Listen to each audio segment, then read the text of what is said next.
Karina, seja muito bem-vinda ao Produto Nacional. Karina já trabalhou conosco na Academia Suína.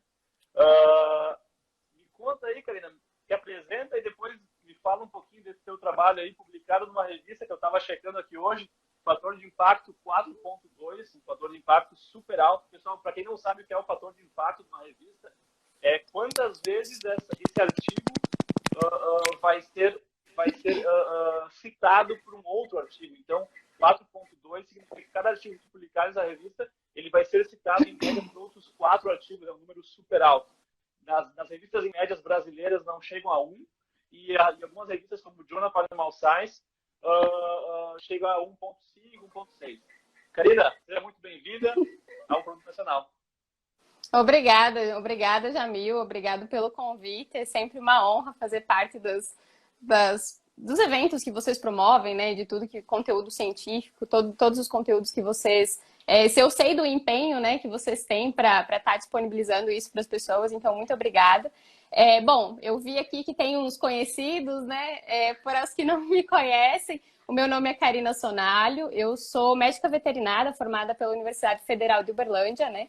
Recentemente eu concluí o meu mestrado pela Unesp de Jaboticabal, sob orientação do professor Dr. Luiz Guilherme de Oliveira, né? E atualmente eu estou fazendo meu mestrado com ele também, né? Na mesma equipe, no Laboratório de Medicina de Suínos, na Unesp de Jaboticabal. Porém, agora eu vou mudar dos micoplasmas hemotrópicos para salmonela, né? Mas, pois é.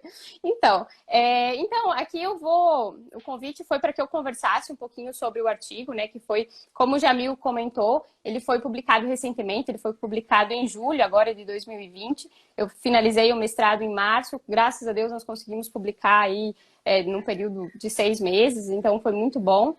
Numa revista muito boa, né, a Transboundary, não só pelo fator de impacto, mas ela é uma revista que traz muita coisa nova, né, muita inovação, tudo que tem que surge, né, de emergente na suinocultura mundial é publicada na Transboundary. Então, para nós foi uma satisfação imensa conseguir publicar numa revista tão boa, né, depois a gente sabe do trabalho que é aí de você conduzir um experimento de mestrado, de doutorado, enfim, você fazer pesquisa no Brasil.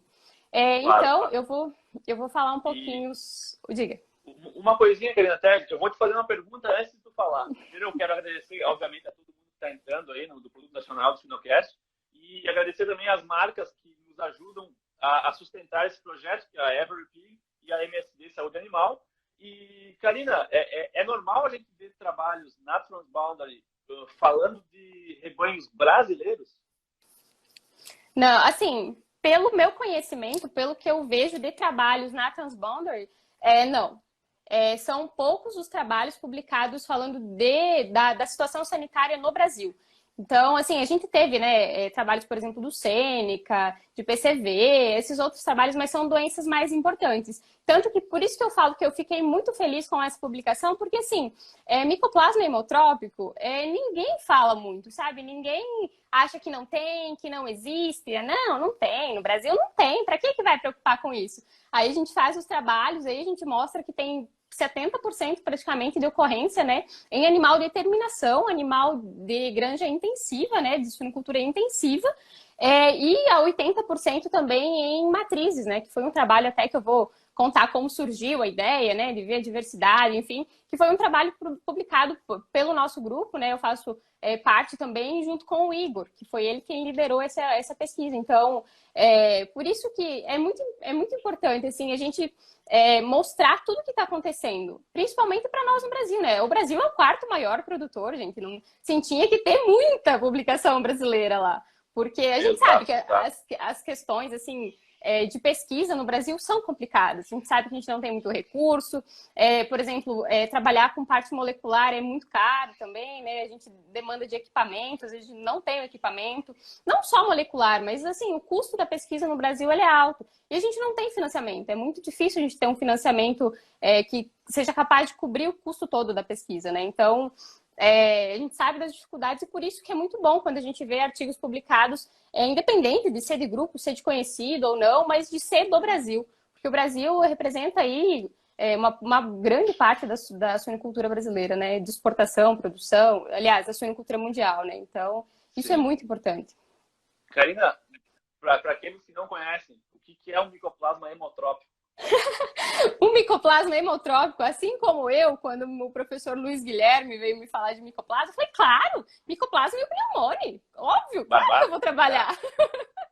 Aí ele me apresentou, ele falou, não, Karina, é um micoplasma hemotrópico, ele é diferente. Eu falei, o eperitrozum. Eu falei, é verdade, assim, ele é um micro-organismo pouco estudado, pelo menos nós vimos pouco, né, porque ele não é, assim, não é uma doença de impacto muito grande.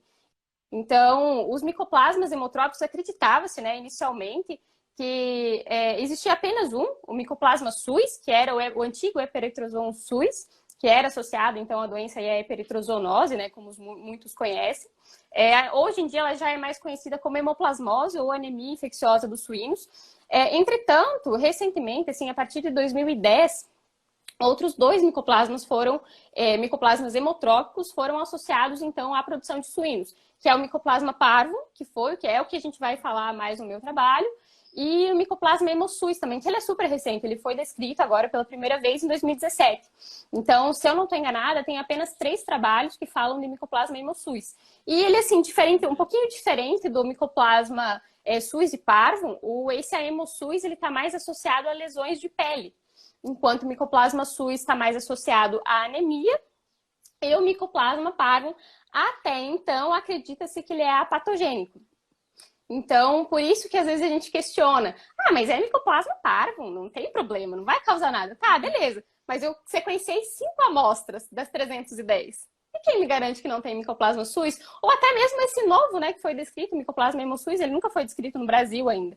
Ele é recente, né, então às vezes a gente até está classificando aí ele dentre os micoplasmas hemotrópicos, a gente não sabe.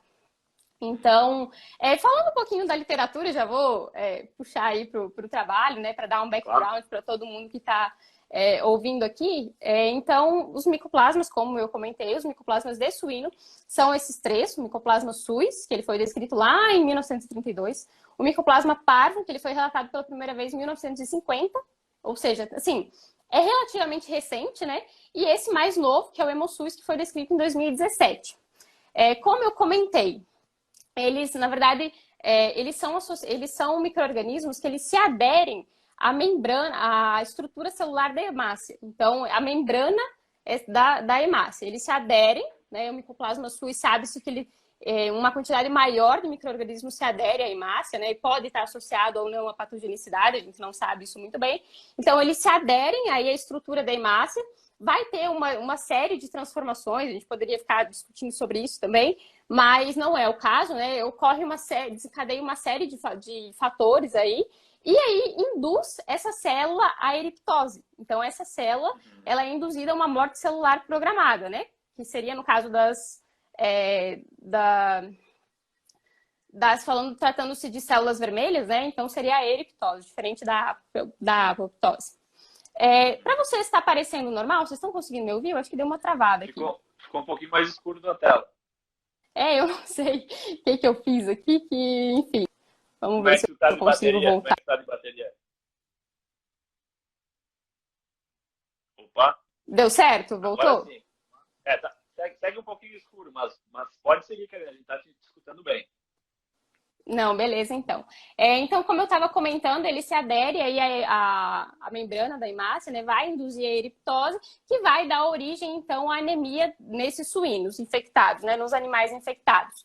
Então, a ocorrência, tanto no Brasil como no mundo, ela varia muito de acordo com o teste que é empregado. Por exemplo, se você utiliza um esfregaço, a especificidade dele não é boa, a sensibilidade dele menor, pior ainda. Então, se você usa um esfregaço, você vai ter uma detecção menor, né, uma quantidade menor de animais detectados de infecção, né, de micro-organismo.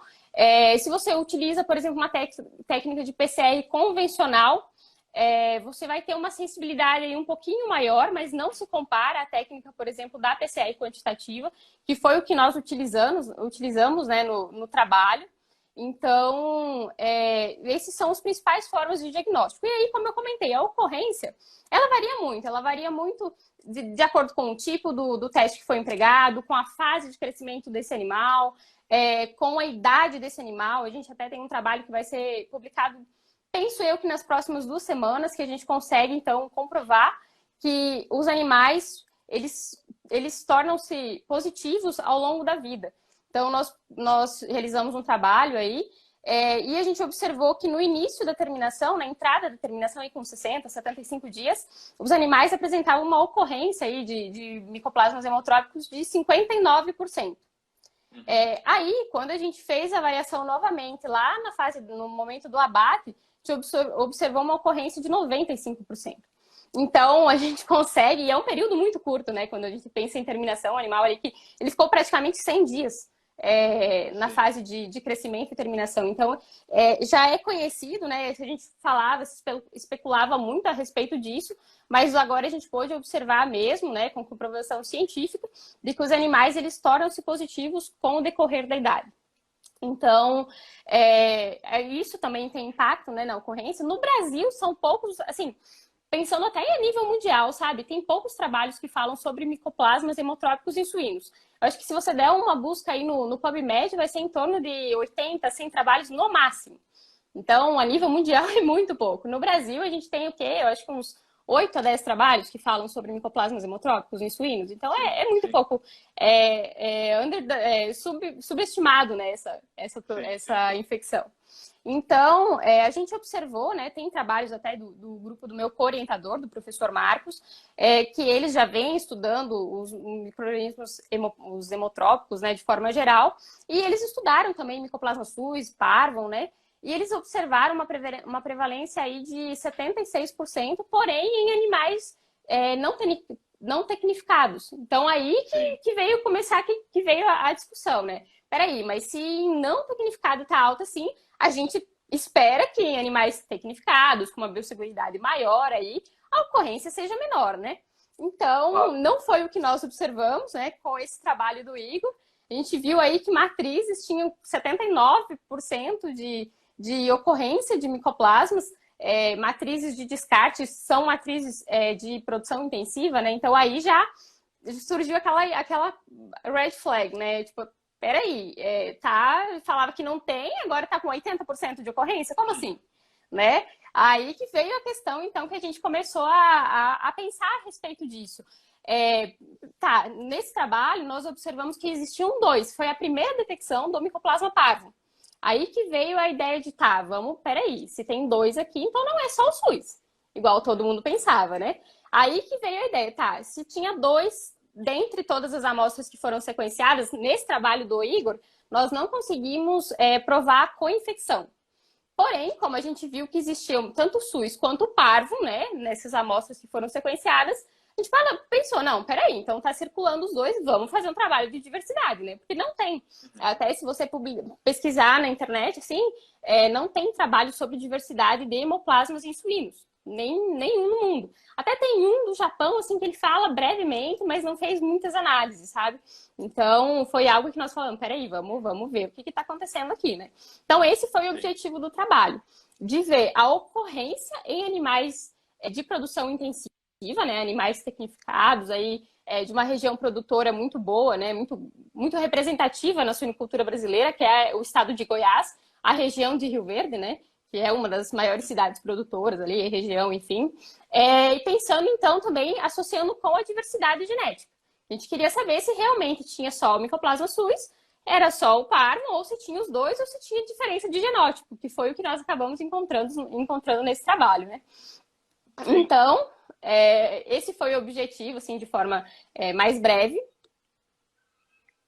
Só uma pausa aí que tá... Tá certo, molhar a goela.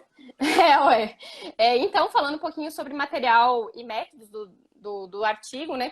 Primeiro, foram coletadas 450 amostras de 30 granjas diferentes. Então, nós tivemos 15 amostras de sangue de cada granja, totalizando aí as 450. E também foi aplicado um questionário epidemiológico.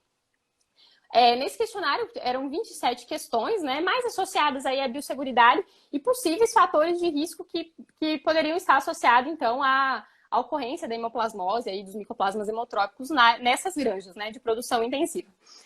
Depois, feita a coleta foi realizada no frigorífico, essas amostras foram levadas para o laboratório, a gente fez a extração in-house, né, que é a extração caseira dessas amostras. Depois disso foi passado no nanodrop, mas foi mais para desencargo de consciência mesmo, para ver pureza, né, e concentração, para garantir que essas amostras não tinham nenhum tipo de inibidor de PCR, para a gente não ter um falso negativo, né, na PCR quantitativa, tanto quanto as outras. Nós fizemos o GPDH, que é um gene endógeno de mamíferos. Então, todas as 450 amostras foram testadas para esse gene, então todas elas foram positivas. Era um item, né, uma característica que todas as amostras tinham que ser positiva no GPDH para dar sequência no projeto. Então, todas as amostras foram positivas e foram posteriormente testadas. Feito o GPDH, então a gente fez a PCR quantitativa em tempo real, que foi seguir o protocolo descrito por Guimarães em 2011, até ela participou da minha defesa, né? E a gente até questionou, né? Porque esse protocolo, ele pega realmente os dois hemoplasmas, o parvo e o SUS. Na época que eles descreveram esse protocolo, o parvo não tinha sido identificado ainda. Ele foi identificado em 2014. O protocolo é de 2011. Então, por isso que hoje em dia nós tratamos esse protocolo como protocolo para micoplasmas hemotrópicos, né? Porque a gente sabe que não pega só o SUS mais. Sim. Então, foi aplicada essa técnica. Depois disso, a gente observou que tinha aí 310 amostras positivas e 32 delas, elas tiveram um CQ, né, uma quantificação entre 10 na quinta e 10 na sexta.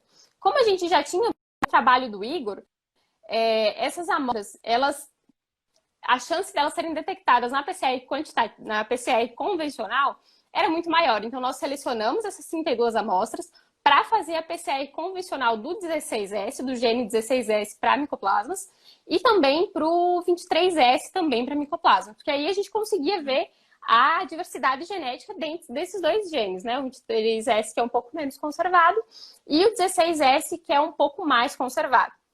Então, feito isso, foi feito a PCR convencional para esses dois genes, e apenas 5 amostras foram positivas das 32. Então, a gente consegue observar aí que, mais uma vez, a PCR quantitativa ela é mais sensível, né, comparada com a PCR convencional. Então, a gente observou isso também ao longo do trabalho.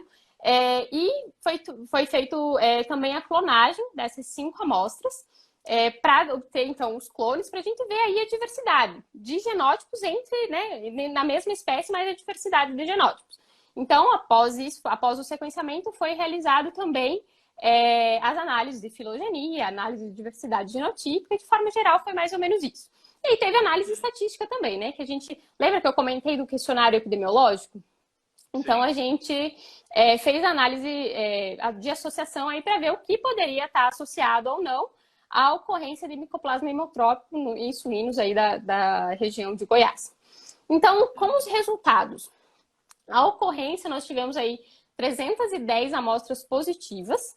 Então, nós tivemos aí 68,89 de ocorrência dessas 450 amostras. Foi uma ocorrência alta, né? Porque, como eu comentei lá, venho falando desde sempre, que todo mundo acha que não é um problema, que não existe, mas a gente está provando o contrário, que existe sim uma ocorrência muito alta, inclusive, né? Dessas 310 amostras, 258 elas foram quantificáveis. Teve 52 amostras que nós não conseguimos quantificar. Por que nós não quantificamos? É porque tem uma quantidade muito baixa de DNA. Então, apesar da técnica ser extremamente sensível, ela ser muito sensível, quando uma quantidade muito baixa, às vezes ela identifica, às vezes ela não identifica. Às vezes, quando você puxa 1 microlitro lá, às vezes você puxou menos DNA e ela vai dar negativo. Então, é uma inconsistência. E a gente chama isso de efeito Monte Carlo, que foram 52 amostras que apresentaram esse tipo de resultado. Todas as granjas, elas foram positivas. Das 30 granjas testadas, elas tiveram pelo menos um animal positivo, sendo que a ocorrência aí, ela variou de 13% até 100%. 16 granjas das 30, 50 e pouquinho por cento, elas apresentaram uma ocorrência maior que 80%. Então, é uma representatividade muito grande. Porque aí você vê que mais de 50% das granjas, elas têm uma ocorrência muito alta de micoplasma. Aí, diferentemente, né, foram 30% das granjas tiveram entre 40% a 74%, e aí apenas 5 tiveram uma ocorrência menor, aí abaixo de 40%. Então, é um resultado bem alarmante, né? A gente até que esperava, por conta do trabalho do Igor, mas não esperava que todas as granjas seriam positivas, até porque a gente estava pensando em fazer é fator de risco. E por conta desse resultado, a gente não conseguiu avaliar fator de risco. Porque a gente precisaria ter aí um número de granjas negativas, né? A gente poderia até ter colocado um limite aí de corte, né? Mas como não tem trabalho, não tem referência, a gente optou por não avaliar isso. Então, em relação ao questionário epidemiológico, a gente observou também, né? Fez uma associação aí que conforme você aumenta a ocorrência de micoplasmas hemotrópicos, você diminui os desmamados por semana, o número de partos por semana e também o ganho de peso diário. Então, esse foi uma associação que a gente encontrou interessante, né? Todos os trabalhos de revisão aí de hemoplasmas, eles falam, porque está associado a impacto econômico, impacto produtivo, mas não tem nenhum trabalho que comprova isso. Até isso que, na verdade, foi um gancho de um trabalho para outro. Esse que nós vamos publicar agora, que eu comentei lá que teve 59% de ocorrência na entrada e terminação e 95% no final, nesse trabalho nós observamos que sim, os hemoplasmas, eles não é só ele que causa problema produtivo, né, impacto produtivo, mas ele está associado sim a impacto econômico na produção de suínos. Então a gente viu que tem perda, desempenho zootécnico aí, um baixo desempenho associado então à infecção por hemoplasmas. Falando um pouquinho também sobre a PCR, né, voltando agora mais para a parte molecular, nós observamos que mais de 50% das amostras, das quantificáveis, né, das 258 que foram quantificadas, mais de 50% elas tiveram um CQ, uma concentração menor que 10 na terceira, ou seja, menor que 1.000 amostras de 1.000 cópias por microlitro. E trabalhos, eles relatam, né, até a gente comentou sobre isso no trabalho do Igor, que quando você tem uma quantificação menor que a terceira, geralmente ele está associado a um quadro mais crônico. Então, você tem animais crônicos, mais de 50% dos animais positivos, quantificáveis, né, estavam associados, então, a uma infecção crônica. Qual que seria o problema? Tipo assim, beleza, é crônico, mas qual que é o problema de você ter um animal crônico no seu plantel? Ele não tem sinal clínico, ele não tem nenhum tipo de manifestação clínica. Então, você, como todo mundo acha, não existem micoplasmas hemotrópicos na produção de suínos do Brasil. Por quê? Porque a grande maioria é animal crônico, então não tem nenhum tipo de manifestação. Entretanto, né, esses animais crônicos, eles são fonte de infecção. A transmissão aí, eu não lembro se eu cheguei a falar mais na introdução, né, mas a transmissão, ela pode ser de forma experimental, que já teve trabalhos aí, mas de forma natural também. Principalmente por conta de fomites. Às vezes a gente reutiliza agulha, material cirúrgico, instrumento cirúrgico. Então, se tem contato com o sangue desses animais, até brigas, né? A gente discutiu um pouco nesse trabalho e no próximo trabalho que vai ser publicado agora, a respeito dessa questão de brigas, né? De hierarquia. A gente sabe que quando mistura lote, aí é uma confusão, que tem briga, animal machuca, e pode ter transmissão também dos micoplasmas hemotrópicos, né? O que justificaria uma ocorrência bem maior a partir do momento daí da creche e entrada de terminação. Então, esses animais, eles são portadores, eles vão estar aí perpetuando os micoplasmas, né, no rebanho, bem como os animais, as matrizes, né? Então, a gente observa que os animais, até é um dado que não foi publicado nem nada, no trabalho que nós realizamos do Igor, a gente tinha a intenção de fazer o teste em animais recém-nascidos, né? Uma matriz lá, a gente queria testar os animais, queria fazer uma infecção experimental, manter ali o cultivo em vivo no animal. E nós fomos testar, né? Nós tínhamos 4 leitões e a matriz. Nós testamos a matriz positiva. Vamos testar os animais, mas eram positivos, os 4. Então, resumindo, que muito provavelmente a transmissão transplacentária não foi confirmada ainda, apesar de ter tido um trabalho agora de 2019, até pelo pessoal da Alemanha, né, que eles publicam muito a respeito disso, que eles sugerem, sim, uma transmissão vertical. Mas até então não tem nada comprovado. Então, esses animais crônicos, eles são um problema nesse plantel, apesar de que a gente sabe que a maioria acredita que não tem problema, beleza. Mas e com a retirada dos antimicrobianos? Não a retirada em si, mas o uso consciente. Quando a gente deixar de utilizar os antimicrobianos de forma metafilática. será que os hemoplasmas eles não vão causar vão ser problema na produção? Porque, assim, a gente acredita que a utilização de antimicrobianos aí de forma metafilática até 15 dias antes do abate, que a gente sabe que é uma prática relativamente comum no Brasil, né, para a gente prevenir outras infecções, a gente sabe que isso pode controlar a multiplicação, a infecção ali da hemoplasmose. E aí, quando a gente tiver um uso mais consciente, a gente está migrando para isso, né? Não tem mais como. A gente está migrando para um uso consciente, para a redução do uso de antimicrobianos na produção. Então, quando a gente fizer tudo isso, o que vai acontecer? Será que não vai ter problema com micoplasmas hemotrópicos? Apesar do parvo, o parvo ele não é patogênico. Mas será que as mutações, a gente observou, eu não cheguei nessa parte ainda, mas a gente observou que tem 11 genótipos diferentes dentro das amostras que foram testadas. Então, existe uma mutação, eles estão evoluindo aí, tem uma diversidade e nada garante que eles não vão se tornar mais patogênicos, ou patogênicos, no caso do micoplasma parvo, né? E aí... Como várias outras doenças, né, Karine? Eu vou te dar um tempinho para tu tomar uma aguinha aí. Como várias outras doenças que o próprio coronavírus, a Covid-19, era um vírus que já existia, né? Ele não passou a existir, ele não nasceu lá em Wuhan um dia, ele simplesmente é uma mutação de um vírus que já existe. Exato. Então, da mesma forma, os micoplasmas, bactérias que podem mutar, e se eles já tiveram conhecimento prévio, obviamente que quando não tiver um trabalho mostrando que tem perdas econômicas ou perdas já super consolidadas de desempenho ou de reprodução, performance de reprodução, dificilmente o pessoal vai dar tanta bola como o outro micoplasma, né? O parente mais próximo e mais famoso. Mas, com certeza, eu acho que é muito, muito bom trazer esse tipo de conhecimento e ainda mais a diversidade genética que já existe. Né?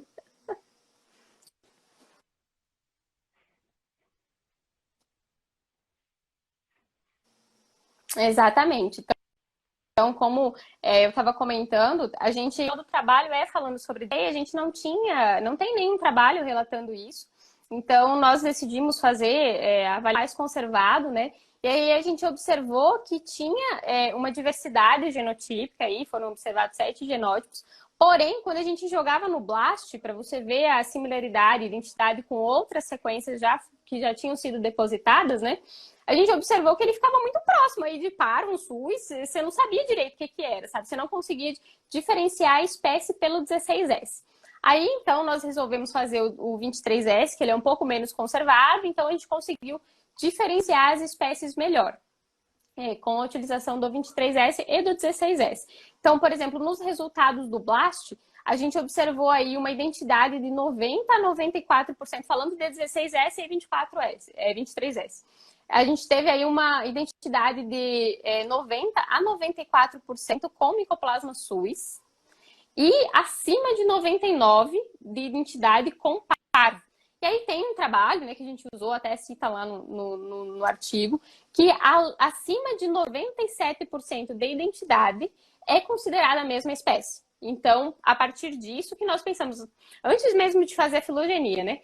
A gente, não, peraí, acho que a gente está trabalhando com micoplasma parvo, porque todas as amostras aí tiveram 99 pontos. Teve amostra que teve 99,80 identidade com as sequências genoma completo, né, de micoplasma suis e parvo, que estavam depositados já no GenBank.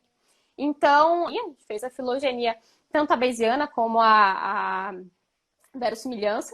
Então, nós realizamos as duas, a gente observou o resultado parecido, que tem que ser, né, porque, assim, apesar de elas utilizarem um método diferente, o resultado tem que ser próximo. Então, nós observamos aí que no 16S, nós formou apenas um cluster mais próximo aí de micoplasma parvo. Então, a gente já descartou, a gente já veio pelo BLAST. Não, peraí, acho que a gente está com parvo. A gente realizou a filogenia, a gente viu, não, que ele caiu exatamente próximo do micoplasma, foi sequenciada pelo Igor. Então, no trabalho do Igor, né? Então, a gente observou, tá próximo do Brasil aí, beleza. Aí foi feito também o 23S, né? A filogenia do 23S, tanto a bayesiana quanto a máxima verossimilhança. Então, nós observamos diferentemente do 16S, que ali haviam 2 clusters. Próximos também do micoplasma parvo, né? Mais próximos do parvo do que do suis, porém 2 clusters. O que isso significa?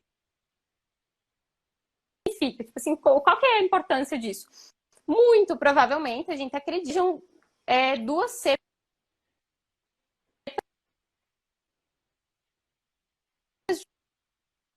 diferentes.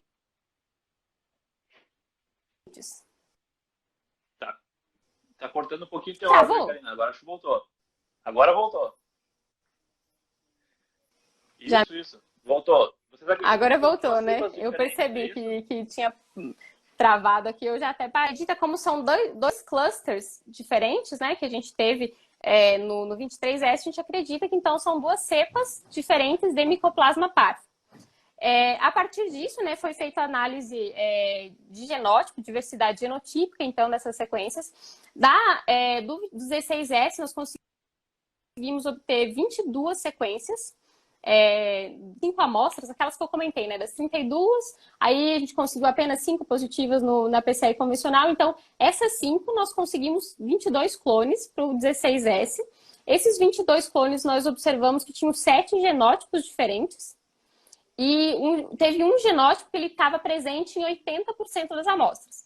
Então, 4 amostras tinham o mesmo genótipo. E também, da mesma forma, 4 amostras tinham genótipos diferentes. Ou seja, nisso a gente consegue ver que existe co-infecção por genótipos diferentes no mesmo animal e que o mesmo genótipo ele circula em granjas diferentes. Então, isso foi um resultado muito legal também no trabalho. Depois no trabalho dá para ver, tem uma tabelinha bem certinho, né, que consegue ver, visualizar isso de forma mais clara. E aí, falando então do 23S, depois da clonagem, né, nós obtivemos aí 24 clones. Desses 24 clones, nós observamos aí 4 genótipos diferentes, né? E também, da mesma forma, nós observamos que tinham amostras com 2 genótipos diferentes. Então, mais uma vez, a gente comprovou que tinha co-infecção no mesmo animal por genótipos diferentes.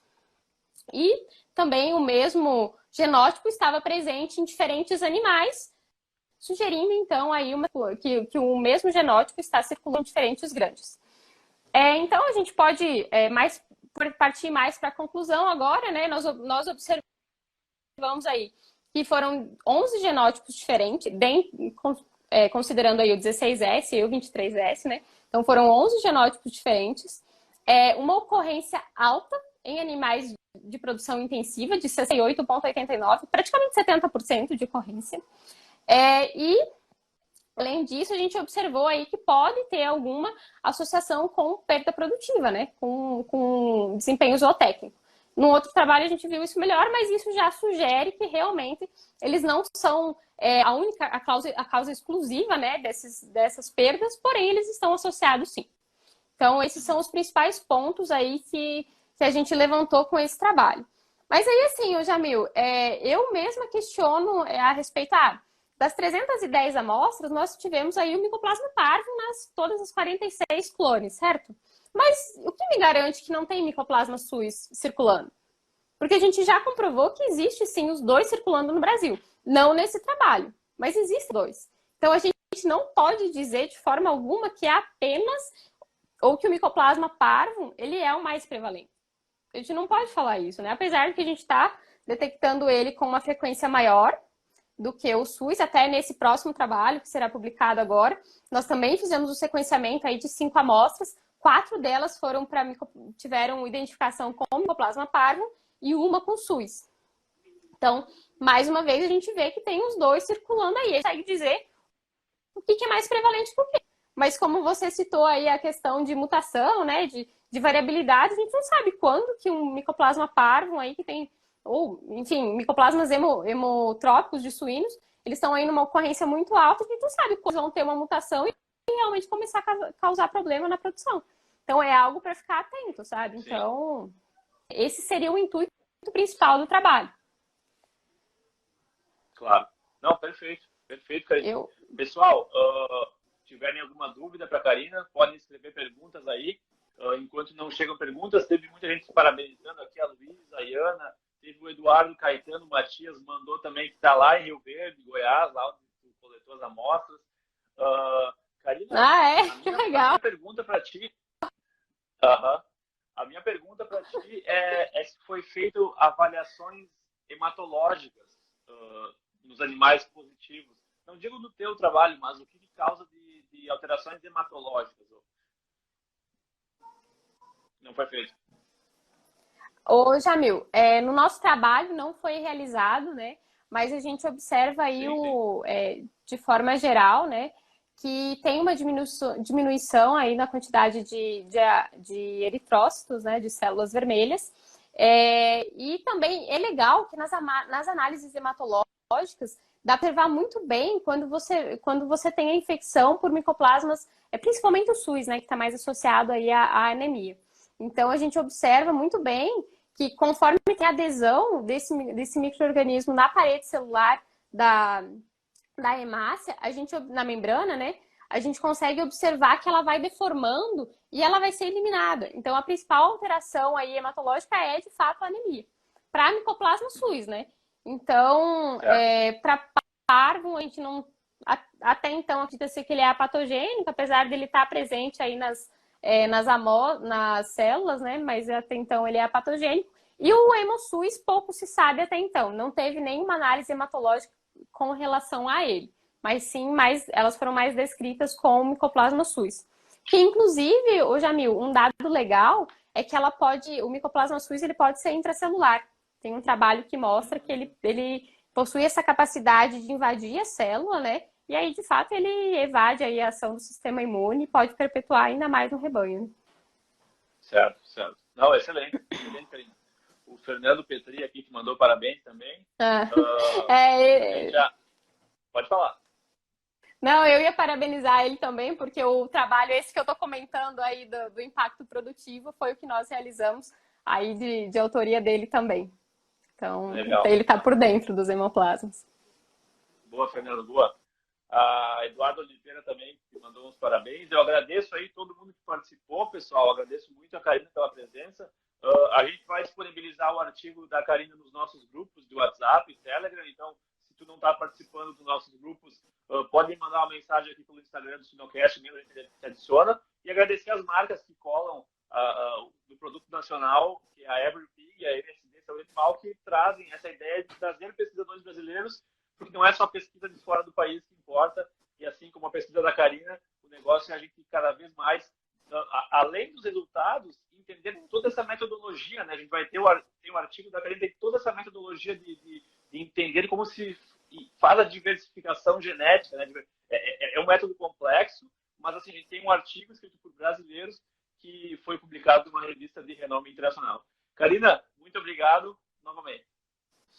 Então, eu gostaria de agradecer aí vocês, o convite, né? E todo mundo que tirou esse tempinho aqui para aprender um pouquinho mais, né? Porque é diferente quando a gente conta a história, assim, de tudo que foi feito. Às vezes a gente traz uns dados que não estão escritos, né, no trabalho. Então, eu agradeço a cada um de vocês que tirou um tempinho aí para aprender um pouquinho mais sobre micoplasmas hemotrópicos de suínos, né, no Brasil, que é uma doença, assim, muito subestimada, que a gente acredita, que as pessoas acreditam que não ocorre, que pode não ser um problema, mas a gente está provando o contrário, né? Que ele ocorre. A respeito do problema, a gente ainda está caminhando, né? Estamos estudando, mas acredita-se sim que ele tem um impacto produtivo. Muito obrigada a todos aí, a equipe, o time da Academia Suína, todo mundo.